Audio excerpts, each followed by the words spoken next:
Paros de la Fuente. Paros de la Fuente is what we're going to talk about now. If you click on this video without knowing anything, don't worry, I'm going to introduce to you. I'm going to talk about this little town in Mexico named Paros de la Fuente that I had the great experience to go and visit it and, give my honest opinion and a little bit more. So let's start. Paros de la Fuente is a well-known town in Mexico as it is one of the many places that fall into the wonderful category of pueblos Mexicos, full of vineyards, ranches, and a lot more. It is located on the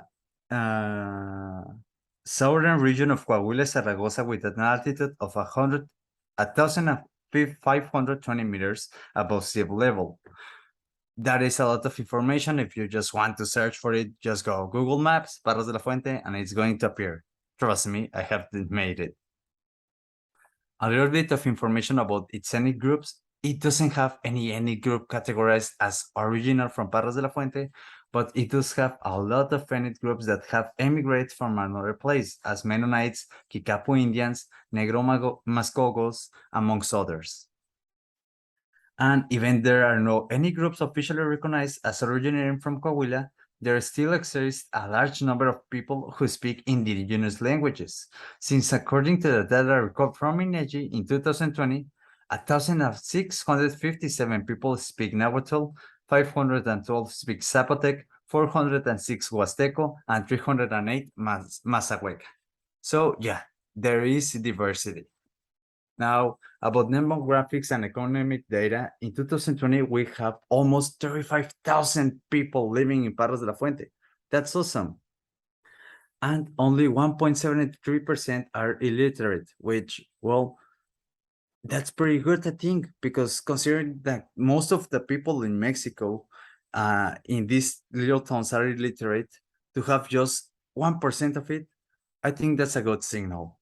Also, we can see that most of its economic activity is about vegetables on the sales, and on the buy is about clothes.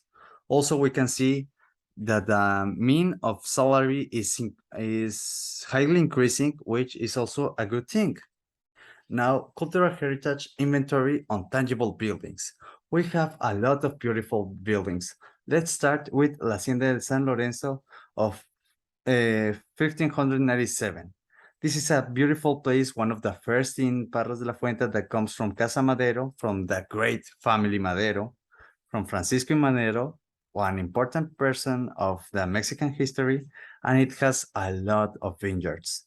Like Paros is known because of its wine. You want good wine, you can come in here. Also, as I told you, we have Francisco Madero's house. You cannot enter, sadly, but it's still a piece of history, still of good history that is well preserved, as you can see in the image, and that is something important. As a third idea, we have Santuario de Nuestra Señora de Guadalupe. I am not a religious man, and I can tell you that it is a beautiful, beautiful church. You want to see something beautiful, even though you're not religious, you can come in here. It's close to the Plaza de Reloj, which is the next item. Plaza de Reloj. It's a pretty good place if you just want to go sit, relax, get and buy some of their traditional and regional, candy, wine, juice, whatever you want. It's a good place to go and see what is nearby. Also, talking about nearby objects, we have what is the Palacio Municipal de Parras.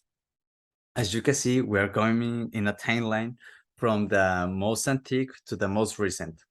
This Palacio has a lot of good history in it. It has what is known as the large mural of regional history that can help you and learn more about Paris if you want, just a little bit more of that information. And lastly, we have the wine cellar Parvada, which I included even though it's pretty recent because it's part of a new culture. It's the social media culture where, if you go to Paris, you must go to this place. Obviously, you don't must go, but it's a pretty good place to visit and you can take a photo upload it onto Instagram, and hashtag Paras, I came here. And, well, make jealous some of your friends. Why not? Also, we have the Cultural Heritage Inventory of the Intangible. Let's start with gastronomy. Asado de puerco and cabrito salseado. Two perfect gastronomic items that can explain the history of Paras, because these recipes have come from generation upon generation and have made of some good food to it. I must say, I'm sorry. I do not like the idea of, killing a baby goat, but at the end of the day, in my honest opinion, it is still pretty delicious. So better to not think about it. Now, coming to the essence of Paras, to the heart of Paras, we have the elaboration of wine. Wine that has come from the 500 years ago. It has made such a good interpretation of what is this place and has made for some good traditions. It is the vendimias, where is a moment of a practice where you can remember how was the elaboration of wine in the ancient times, where, well, on the beginning of it, you needed a virgin woman to stomp on the grape. Now we are more open-minded. We have more of a range of genres of what is beautiful, what isn't beautiful to make this practice, and I consider that is a good thing. And lastly, we have the Festival de Dulce y la Nuez, or Sweet and Nut Festival, that happens on the first week of November and is celebrated as a gastronomic diversity and abundance of food here in this village that makes for some good Guinness records. I invite you to go and see them. Pretty good show. Now we have the artistic heritage objects. First, we have this beautiful guy from La Campana that opened in 1915 as a business that included all kind of denim clothes, because before there were very hard workers that needed of denim for their jobs, and now it's more of a popular thing, but still I think of the same way as this beautiful gentleman thinks, denim came here to stay, and therefore he is now the one in charge of this family business that has lasted through wars, through fights, and through more than a century. Also, we have the Asociación de Artesanos de Parras, a place that I think interprets very good what is a pueblo mágico, because these places always have artisanies, and Parras doesn't get back on there because it even has an association, which I think represents pretty good what is the artistic heritage of these places. Now, sadly, the state of conservation of the town, as I have experienced and also saw on the news, isn't good for the residents. It's pretty good for the tourists, don't take me wrong. And Paros is still a beautiful place, but the residents don't live in a pretty good infrastructure, to say so. There's debris, there's trash, there isn't good healthcare. There are a lot of problems that we need to solve. And that brings me to the social problems, my research, where I saw that the waste management of Paris isn't the best. And it's sad to think that me as a tourist and other tourists are given more importance than the resident of Paris when it's come to the waste management, because the tourist areas are pretty clean up, but the resident areas, well, not at all.